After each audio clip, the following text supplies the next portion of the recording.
Welcome my dear students to this new video. Happy exams to all of you. Will be our last video of science.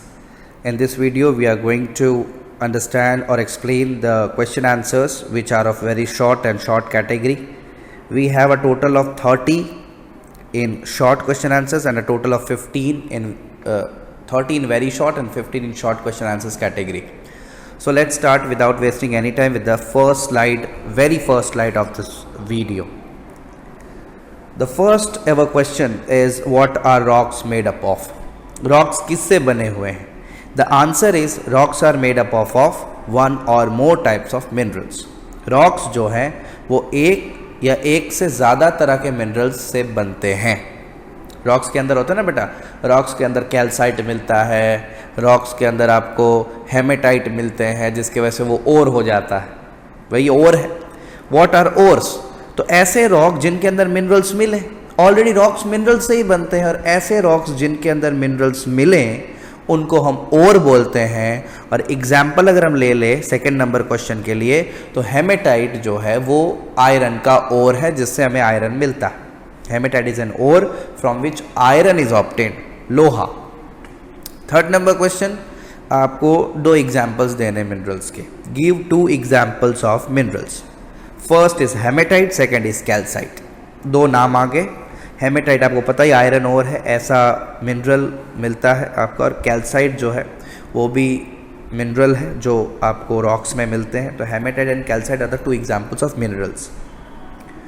Name the sources of energy alternate to fossil fuels. Because fossil fuels हमें पता है बेटा, coal and petroleum कम है, कभी भी ख़त्म हो सकते हैं. उसके अलावा अगर ख़त्म हो जाए तो अल्टरनेट हमारे पास क्या ऑप्शन है फ्यूल्स का? तो बेटा फर्स्ट है सोलर एनर्जी जो सन से मिलती है. सेकंड इज़ विंड एनर्जी जो फ्लोइंग विंड से मिलती है. और थर्ड है हाइड्रो पावर जो बेटा हमें फ्लोइंग वाटर से मिलता है. ओके, तो these are the sources of energy. Now what is the name of an iron ore? Iron ore का क्या नाम है? अभी हमने पढ़ा था, नेम है आयरन ओर का हेमेटाइट. स्पेलिंग में गलती ना करें. 5 क्वेश्चंस हो चुके. 6th number, highest single tower in India. We all know that it's Qutub Minar, highest single tower in India in Delhi. Qutubuddin Aibak ने इसको बनाया था और रेड सैंडस्टोन से ये बना है.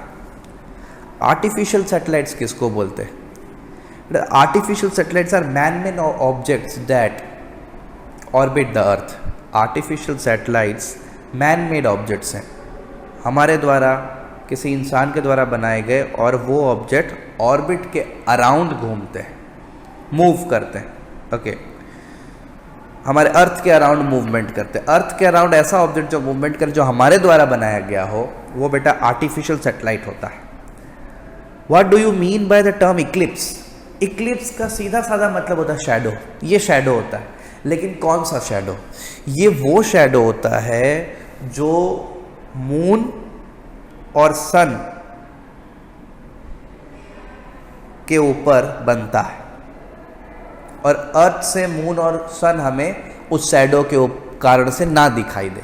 कभी मून के ऊपर शैडो बनता है और कभी सन ढक जाता है और अर्थ के ऊपर शैडो बनता है. और इस तरह के शैडोज के वजह से मून और सन हमें अर्थ से दिखाई नहीं देते कुछ समय के लिए, और उस शैडो को हम इक्लिप्स बोलते हैं.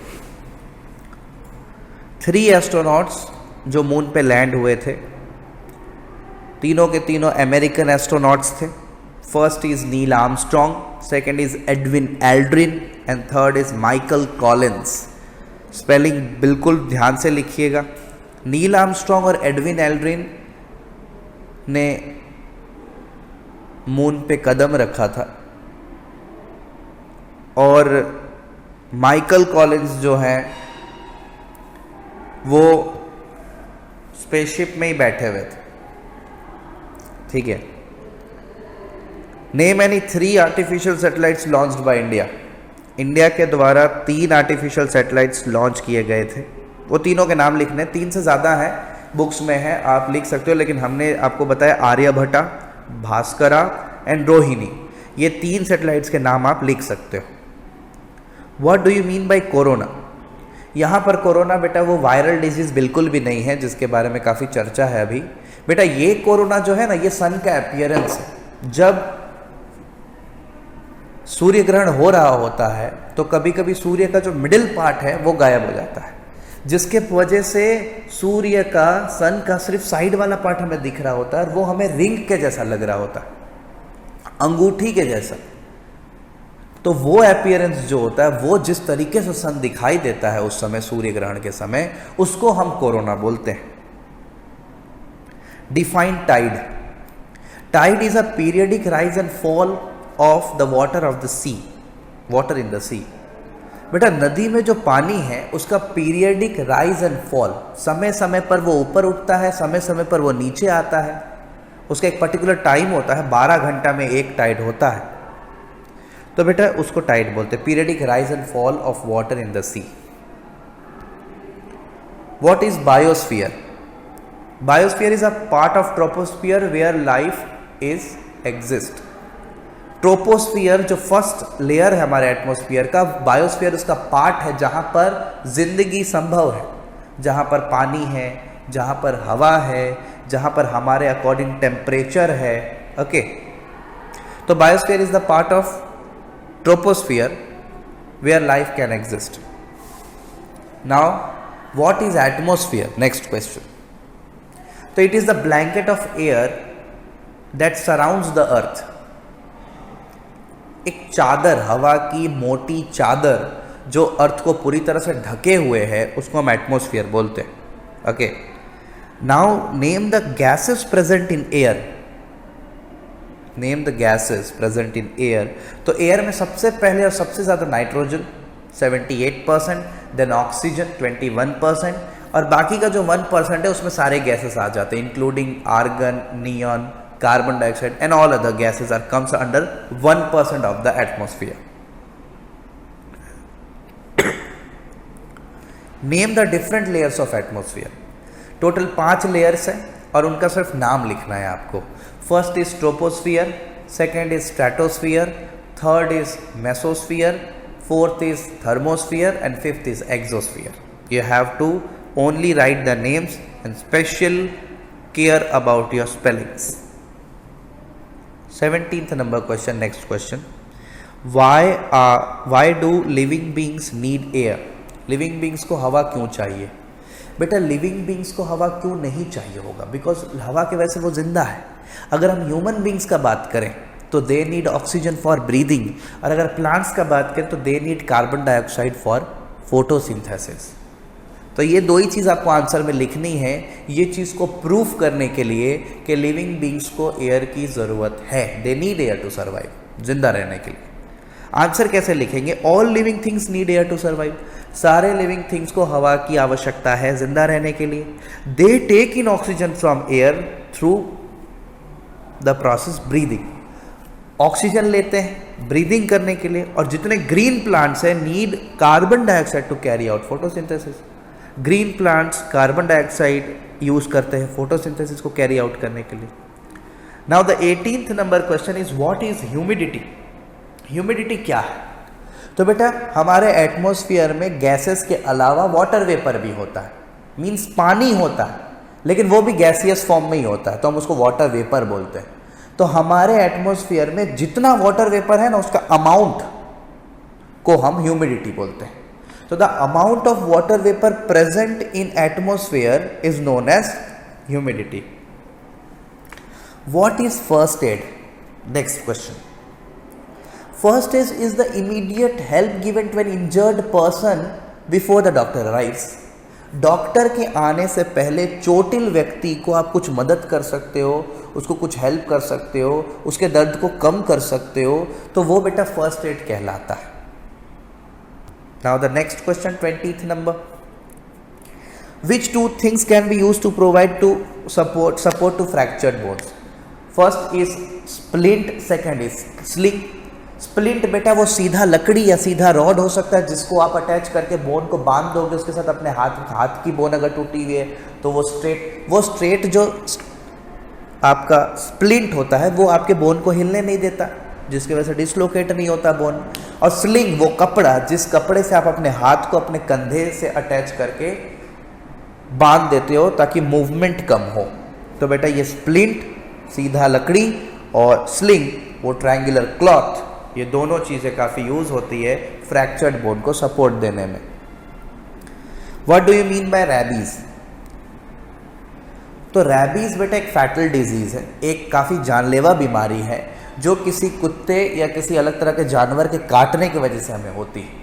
अब वो काटने के दौरान उनके मुंह में जो थूक होता है, जो लिक्विड होता है, उसमें से वो वायरस हमारे शरीर के अंदर एंटर कर जाता है और ये वायरस फिर हमें हो जाती है, ह्यूमंस को होती है रैबीज। उसके बाद बेटा next question, in which case of fire emergency we cannot use water to extinguish fire?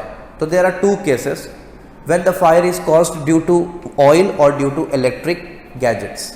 अगर तेल के वजह से आग लगी है तो बिल्कुल पानी ना डालें, आग बिल्कुल फैलेगा क्योंकि तेल जो है पानी के ऊपर तैरता है। और इलेक्ट्रिक गैजेट्स की वजह से अगर आग लगी है तो भी पानी ना डालें, क्योंकि इलेक्ट्रिसिटी जो है वो काफ़ी अच्छा कंडक्टर है वाटर इलेक्ट्रिसिटी का, तो वो फिर इलेक्ट्रिसिटी को बढ़ाएगा और करंट बढ़ जाएगा, फायर बढ़ सकता है दोनों केसेस में। तो वाटर का यूज़ आपको ऑयल और इलेक्ट्रिक गैजेट्स के केस में जब आग लगा हो तो बिल्कुल नहीं करना। सैंड और फायर एक्सटिंग्विशर का यूज कर देना। ओके, अगला question, what do you do if your neighbour gets a chemical burn? अगर आपके नेबर को केमिकल बर्न हुआ है, केमिकल की वजह से जले, तो आपको क्या करना चाहिए? तो बेटा सबसे पहले जो बर्न वाला इलाका है उसको थॉरोली अच्छा से धोए पानी के साथ, फिर उसको बोले कि आप ढेर सारा पानी पियो, और हाँ जहाँ पर जला हुआ है उसको कवर ना करें, उसको खुला रखने दें, और बहुत ज़्यादा बर्न हो तो डॉक्टर को बुलाए। तो कैसे लिख सकते हैं इस आंसर को कि wash the burned area of the neighbour thoroughly with water, do not cover it, give victim plenty of water to drink, and in case of a severe burn call a doctor। ये सारी points आपको लिखनी।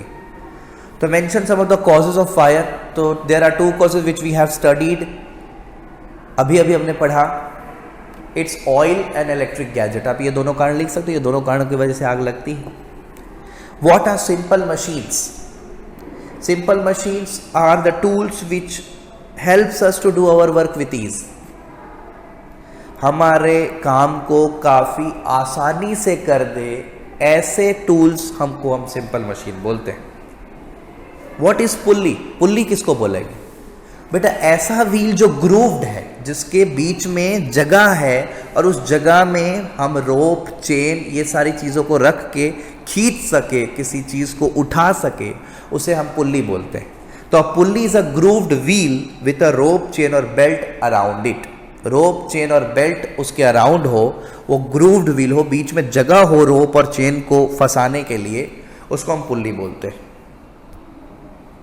How many types of pulley are there? Name them. So there are two types of pulley as we have know that. First it is fixed pulley and second it's movable pulley. Fixed और movable pulley दो तरह के ही pulleys हमने पढ़ा हुआ है। What do you understand by wheel and axle? बेटा व्हील एंड एक्सल एक सिंपल मशीन है, इज अ सिंपल मशीन जिसमें एक बहुत बड़ा व्हील एक रॉड के साथ अटैच्ड होता है, एकदम फिक्स्ड होता है, और उस रॉड को हम एक्सल बोलते हैं। ओके, तो व्हील एंड एक्सल एक सिंपल मशीन है जिसमें एक लार्ज व्हील जो है वो रिजिडली अटैच्ड होता है, बिल्कुल चिपका हुआ होता है एक रॉड के साथ में, और वो रॉड को हम एक्सल बोलते हैं। Now the next question is fulcrum. Fulcrum is a fixed part of lever. ये एक फिक्स्ड पार्ट है लेवर का जो मूव नहीं करता, डेट डजंट मूव, और ये बैलेंस करता है। It is the balance point in which the rod moves. ये एक बैलेंस पॉइंट है जहाँ से पूरे के पूरे रॉड का मूवमेंट होता है। ठीक है। What are complex machines? Last question. तो when two or more simple machines are combined, जब दो या दो से ज़्यादा सिंपल मशीन्स कंबाइन होकर एक वर्क कर रहे हो, उस तरह के अरेंजमेंट को हम कॉम्प्लेक्स मशीन बोलते हैं। कोई पर्टिकुलर काम करने के लिए जितने भी कॉम्प्लेक्स मशीन्स होते हैं, जैसे रेफ्रिजरेटर हो गया, ठीक है, या फिर और भी बहुत सारी बात कर सकते हैं हम, तो उसके अंदर बहुत सारे सिंपल मशीन्स काम कर रहे होते हैं। तो पूरा का पूरा सिंपल मशीन का एक सिस्टम जो किसी वर्क को करने के लिए काम करे तो वो बेटा कॉम्प्लेक्स मशीन कहलाते हैं. Now it is the time to explain the short question answers. Okay, अब शॉर्ट क्वेश्चन आंसर्स करेंगे. 30 questions we have explained or understand it so far. The first question here, it is short note on granite. Granite जो है आपको पता है एक hard igneous rock है बेटा. It's a hard igneous rock which is formed by the slow cooling of magma. Magma धीरे धीरे करके ठंडा हो उससे ये ग्रेनाइट बनता है. ओके, ग्रेनाइट में 3 मिनरल्स होते हैं, फेल्डस्पार, क्वार्ट्ज एंड माइका. ये तीनों के नाम आपको लिख लेने. And it is used for making building statues and flooring. Building बनाने में, स्टैचू बनाने में और फ्लोर बनाने में यूज आता है. इतनी सारी चीज़ें लिखनी. फिर इग्नियस रॉक्स कैसे बनते हैं, how igneous rocks are formed. बेटा जो अर्थ का कोर है, मिडिल वाला पार्ट है, वो पूरी तरह से पिघले हुए पत्थर और गैसेस से बना हुआ है. Molten rocks and gases. अब ये जो मॉल्टेन रॉक्स और गैसेस हैं, कभी कभी ये ऊपर की तरफ पुश होती है प्रेशर के वजह से, पत्थरों से टकराती हैं और जहां वीक पॉइंट होता है, कमजोर पॉइंट होता है, उसको तोड़ते हुए वो बाहर निकल जाती हैं. और बाहर जब आती है अर्थ के सरफेस पे ये मैग्मा, इसका नाम हम लावा रख देते हैं. और जब ये ठंडा हो जाती है, जब इसका कूलिंग डाउन का प्रोसेस होता है और उसके बाद जब ये रिजिड हो जाती है, एक सॉलिड बन जाती है, सॉलिडिफाई होती है, तो बेटा ये इग्नियस रॉक बन जाती है. तो इसको लिखेंगे कैसे कि the core of the earth is made up of magma which is composed of molten rocks and gases. Sometimes magma is pushed upward by the pressure of other rocks and it comes out through a weak point on the surface of earth.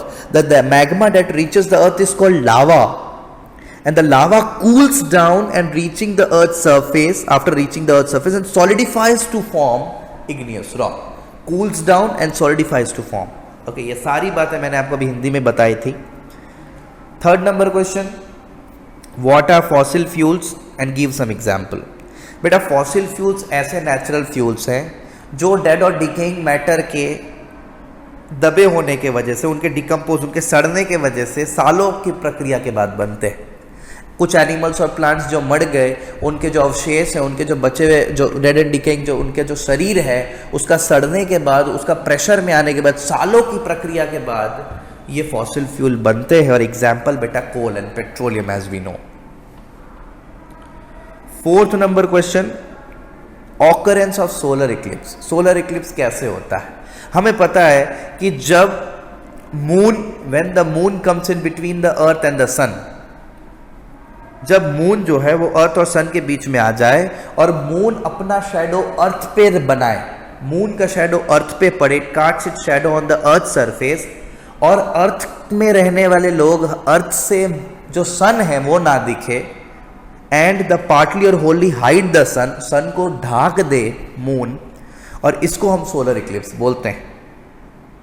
So when the moon comes in between the earth and the sun and it casts shadow on the earth's surface and partly or wholly hide the sun, this is called solar eclipse. और solar eclipse हमेशा new moon day के दिन ही होगा. solar eclipse takes place only on a new moon day, अमावस की रात के दिन में, and it is a very short time, very short, बहुत शॉर्ट ड्यूरेशन के लिए, बहुत छोटे समय के लिए सोलर इक्लिप्स होता है. और solar Eclipse can be partial और टोटल. सोलर इक्लिप्स पूर्ण भी हो सकता है, अपूर्ण भी.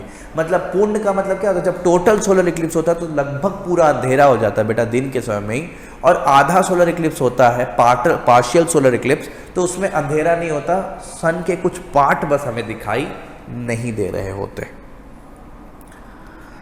Now my dear students, uses of artificial satellite. Artificial satellite का यूजेस क्या है. पहला बेटा वेदर फोरकास्टिंग. पहले से ही हमें हमारे मौसम के बारे में अनुमान लग जाता है कि बारिश आने वाली है, टेम्परेचर कैसे रहने वाला है, ठंड कितनी बढ़ने वाली है, सब कुछ वो ड्यू टू आर्टिफिशियल सैटेलाइट. उसके बाद कम्युनिकेशन, जितने भी प्रोसेस से हमें चीज़ों का पता चलता है, या हम किसी के साथ बात करते हैं, या न्यूज़ चैनल से हमें कोई खबर पता चलती है, तो जितना भी कम्युनिकेशन पर्पस है, चाहे उसमें हम टीवी ले ले, फ़ोन ले ले, टेलीविज़न ले ले, इंटरनेट कम्युनिकेशन, रेडियो कम्युनिकेशन, ये सब कुछ जो है वो आर्टिफिशियल सैटेलाइट्स की वजह से ही होता है.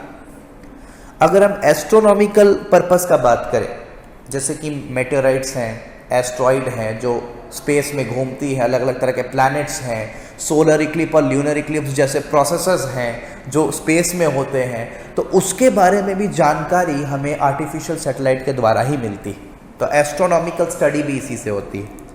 नाउ एजुकेशनल पर्पस, बहुत सारे अलग तरह के, मेन तो इंटरनेट और उसके बाद अलग अलग तरह की टेक्निक्स, मॉडर्न टेक्निक्स जो आज एजुकेशन फील्ड में आ गई हैं, जिसकी वजह से आप आज मेरा वीडियो देख पा रहे हो, लाइव सेशंस करते हैं हम, वो भी ड्यू टू आर्टिफिशियल सैटेलाइट ही संभव है।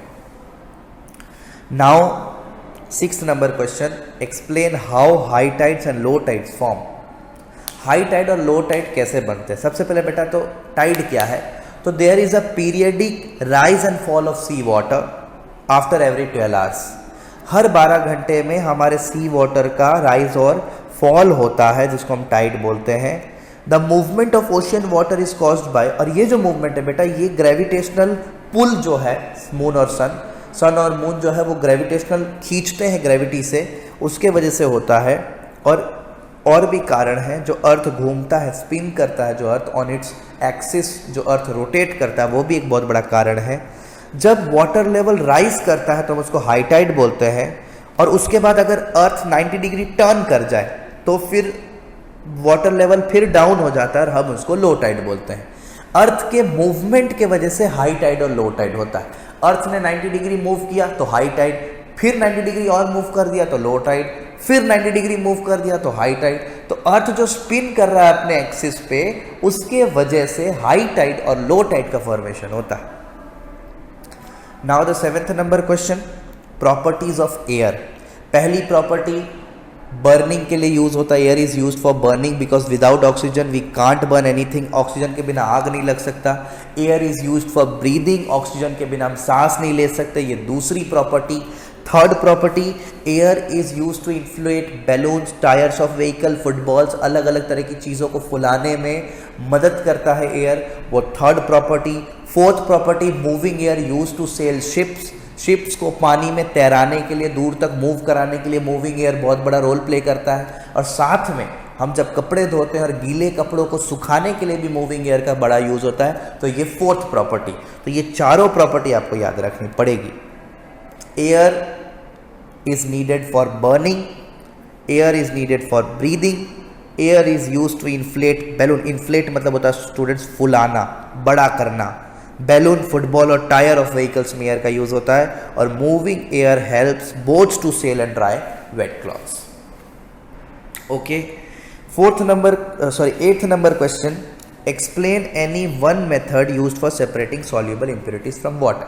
पानी में घुलने वाली इंप्योरिटी को अलग करने के लिए एक मेथड बताइए।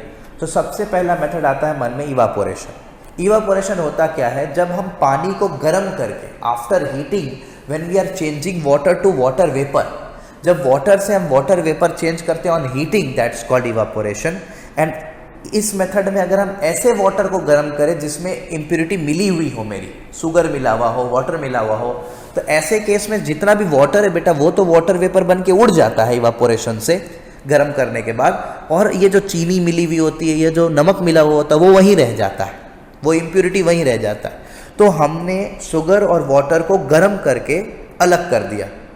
तो इस तरीके से हम इवापोरेशन से सॉल्युबल इंप्योरिटीज को सेपरेट कर सकते हैं। Okay, now 9th number, argon और नियॉन का यूज। बेटा आर्गन जो है ना, वो बल्ब के अंदर में अलग अलग कलर के लाइट को प्रोड्यूस करने में यूज किया जाता है। Is use to produce the colourful glows of bulbs and fluorescent tubes. और जो नियॉन है ना बेटा, वो इलेक्ट्रिक बल्ब को ग्लो करने में मदद करता है। नियॉन ना हो तो इलेक्ट्रिक बल्ब ग्लो ही नहीं करेंगे, जलेंगे ही नहीं। और आर्गन होगा तो अलग अलग तरह का कलर वेरिएंट आपको मिलता रहेगा। तो ये दोनों चीज जो है वो बल्ब को जलाने में यूज आती है। अब अगर हम बात करें इमरजेंसी के दौरान कुछ पॉइंट्स की, 10th number question, mention some points, some important points one should follow during an emergency. सबसे पहला बेटा, stay calm, and use your common sense. Common sense का यूज कीजिए, शांत रहिए, खुद को शांत रखें, दिमाग को शांत रखें। फिर अगर आपसे स्थिति नहीं संभल रही है तो तुरंत आप अपने एडल्ट को फ़ोन करके बुला ले, एडल्ट को इमीडिएटली कॉल कर ले हेल्प के लिए, ठीक है। उसके बाद आप अगर उस केस में अगर कोई व्यक्ति को चोट लगी, ऐसी इमरजेंसी है तो आपका हो सके तो आप उस व्यक्ति को फर्स्ट एड दे, ठीक है। और अगर ज़रूरत पड़े बेटा तो उस व्यक्ति के लिए एम्बुलेंस या डॉक्टर का भी इंतज़ाम करवा दें। तो ये चीज़ हम किसी भी इमरजेंसी के समय कर सकते हैं। Stay calm and use common sense, call adults immediately for help, give first aid if possible and call a doctor और an ambulance if necessary. Now the 11th number question, what to do if your clothes catches fire. क्या करना है अगर आपके कपड़ों में आग लग गई तो? बेटा सबसे पहले दौड़ना नहीं है। आप दौड़ोगे आपके शरीर में उतनी ही हवा आएगी और हवा की वजह से आग और बढ़ जाएगी। तो पहला पॉइंट यही लिखा हुआ, the person should not run around in panic. डर के वजह से दौड़ना नहीं है क्योंकि flames will flare up, flames और बढ़ जाएंगी। Make him roll on the ground. जिसके कपड़े में आग लगी है ना उसको जमीन पे लेट के घूमना बहुत ज़रूरत है जिसके वजह से उनका आग खत्म हो जाए, या उसको ब्लैंकेट से ढक दीजिए जिसके वजह से आग खत्म हो जाए, आग बुझ जाए। तो या तो cover him with a blanket so as to cut off the oxygen supply, oxygen supply नहीं होगी आग नहीं बढ़ेगा। Make him roll on the ground. और 3 पॉइंट्स का खास ध्यान रखें, stop, down, stop, drop and roll. रुके, नीचे जमीन पर लेटे ड्रॉप हो जाए आप और रोल करें। ये 3 चीज करेंगे आप तो आपके कपड़े में जो आग लगी है वो बुझ जाएगी और आप बच जाओगे इमरजेंसी के। 12th नंबर में बेटा, first aid for electric shocks. अगर इलेक्ट्रिक शॉक लग रही है तो उसके लिए फर्स्ट एड क्या होगा? The first step is to switch off the source of current और मूव द पर्सन और victim using a wooden stick. पहला स्टेप जो है वो आपको करंट के सोर्स को स्विच ऑफ कर देना है, करंट के सोर्स को बंद कर देना है, ठीक है। पहला स्टेप यही होगा। और पर्सन को मूव कीजिए वुडन स्टिक से। पहले तो जहाँ से करंट आ रहा है उसको बंद करो ताकि करंट ना लगे, फिर लकड़ी की मदद से उसको हटाओ साइड जिसको करंट लगा उसको, फिर तुरंत उसको अटेंड करो, अटेंड द विक्टिम। और उसके पास जाके देखो कि उसको ब्रीदिंग में प्रॉब्लम तो नहीं है, उसको चेक करो कि उसको ब्रीदिंग तो हो रहा है, वो सांस तो ले रहा है। और अगर वो पर्सन सांस नहीं ले रहा है तो तुरंत बिना समय वेस्ट किए उसको डॉक्टर के पास लेकर के जाना पड़ेगा आपको, ओके। इमरजेंसी मेडिकल एड के लिए आपको फोन करना पड़ेगा। The person is not breathing, call for emergency medical aid, okay. Now what are levers and describe second class lever. We all know that lever is a rigid rod which is attached to a fixed point and moves freely. 2 जगह से काफी ज्यादा freely move करता है वो rod, और एक जगह से फिक्स्ड अटैच होता है जिसको हम फल्क्रम बोलते हैं। और 3 पार्ट होते हैं लेवर्स के। There are 3 parts contains in the lever, load, effort and fulcrum. Fulcrum, load and effort, ये 3 पार्ट्स है, ये सब कुछ लिखा हुआ है। सेकेंड क्लास लेवर क्या होता है बेटा? ऐसा लेवर जिसमें लोड बीच में आ जाए और एफर्ट और फल्क्रम जो है वो साइड में रहे। When the load comes in between the effort and fulcrum, it is known as second class lever. And बहुत सारे एग्जाम्पल्स हैं अपन हमारे के पास, नट क्रैकर, बॉटल ओपनर, व्हील बैरो, ये सारे तरह के एग्जाम्पल सेकेंड क्लास लेवर के हैं। Now 14th number question, how screw is better than a nail. Screw nail से कैसे बेटर है? क्योंकि स्क्रू चीज़ों को काफ़ी टाइटली, काफ़ी फ्रिक्शन के साथ मजबूती से पकड़ता है और नेल ऐसा नहीं कर पाता, इसलिए स्क्रू नेल से ज़्यादा बेहतर है और ज़्यादा यूज़ किया जाता है। Screw is better than nails because they hold things together through a long distance with a strong grip due to more friction. ज़्यादा फ्रिक्शन होता है स्क्रू में, इसलिए वो चीज़ों को काफ़ी ज़्यादा तेज़ी से, काफ़ी ज़्यादा स्ट्रांगली पकड़ के रखता है। Now students, last question of this video, fixed pulley and movable pulley. Fixed pulley में क्या होता है ना, इन this type of pulley wheel move नहीं करता, सिर्फ रोटेट करता है अपने एक्सेल पे, अपने रॉड पे, और वो जो उसका एक्सेल होता है जिस पे वो रोटेट कर रहा था वो एक फिक्स्ड पॉइंट से, एक रिजिड सपोर्ट से उसको फिक्स कर दिया जाता है। तो व्हील कहीं मूव नहीं करता, बस अपने एक्सेल पे रोटेट करता है, ओके। और बेटा ये जो फिक्स्ड पुल्ली होता है ये फोर्स के डायरेक्शन को चेंज करता है और आपके चीज़ों को उठाने की मदद करता है, हैवी वेट्स को ये अप करता है, उठाता है फिक्स्ड पुल्ली। ओके, यहाँ पर लिखा हुआ है कि it only rotates on the axle that is fixed to a support. In this type of pulley the wheel doesn't move, okay, move नहीं करता wheel, it only rotates on an axle that is fixed to a support. A fixed pulley changes only the direction of the force but does not reduce person's effort. आपको जितना ताकत लगाना पड़ता है आपकी ताकत को कम नहीं करता, आपको बहुत ज़्यादा ताकत लगाना पड़ेगा फिक्स्ड पुल्ली के केस में। आपके पर्सन्स एफर्ट है वो रिड्यूस नहीं होता फिक्स्ड पुल्ली में, सिर्फ और सिर्फ फोर्स के डायरेक्शन को चेंज करता है तो आपकी चीज़ें ऊपर की तरफ आ जाती हैं। तो इस तरह की पुल्ली को कुएं में से पानी निकालने के लिए, ज़्यादातर ड्राइंग वाटर के लिए यूज़ किया जाता है, ठीक है। मूवेबल पुल्ली की बात करें तो मूवेबल पुल्ली का जो एक्सेल होता है वो किसी फिक्स्ड पॉइंट के साथ अटैच नहीं होता। मूवेबल पुल्ली का जो एक्सेल होता है वो बेटा लोड के साथ अटैच होता है जिसको हमको लेके जाना है। और वो जो मूवेबल पुल्ली होती है वो मूवेबल पुल्ली रोप के ऊपर चलती है और मूव करती है। ओके, तो in a movable pulley the wheel moves with the load के साथ व्हील मूव करती है। और बेटा इसमें तो जो फोर्स होता है ना वो सेम डायरेक्शन में होता है, फोर्स का डायरेक्शन चेंज नहीं होता, सिर्फ फिक्स्ड पुल्ली में ही फोर्स का डायरेक्शन चेंज होता है, यहाँ फोर्स का डायरेक्शन चेंज नहीं होता है।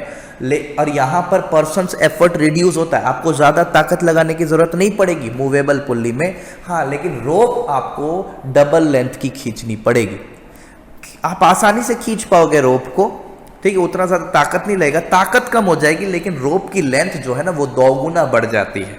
यहाँ पर ऐसा लिखा हुआ देखिए, सबसे पहले तो लिखा हुआ है कि फोर्स का डायरेक्शन चेंज नहीं होता, ऐसा the force is applied in the same direction, not in the opposite direction, the force is applied in the same direction as the load. It reduces the effort, वो effort मतलब ताकत को reduce कर देती है, हमें ज़्यादा ताकत लगाना नहीं पड़ता, लेकिन but you need to pull the twice the length of the rope, आपको 2 गुनी लेंथ जो है ना रोप की वो खींचनी पड़ती।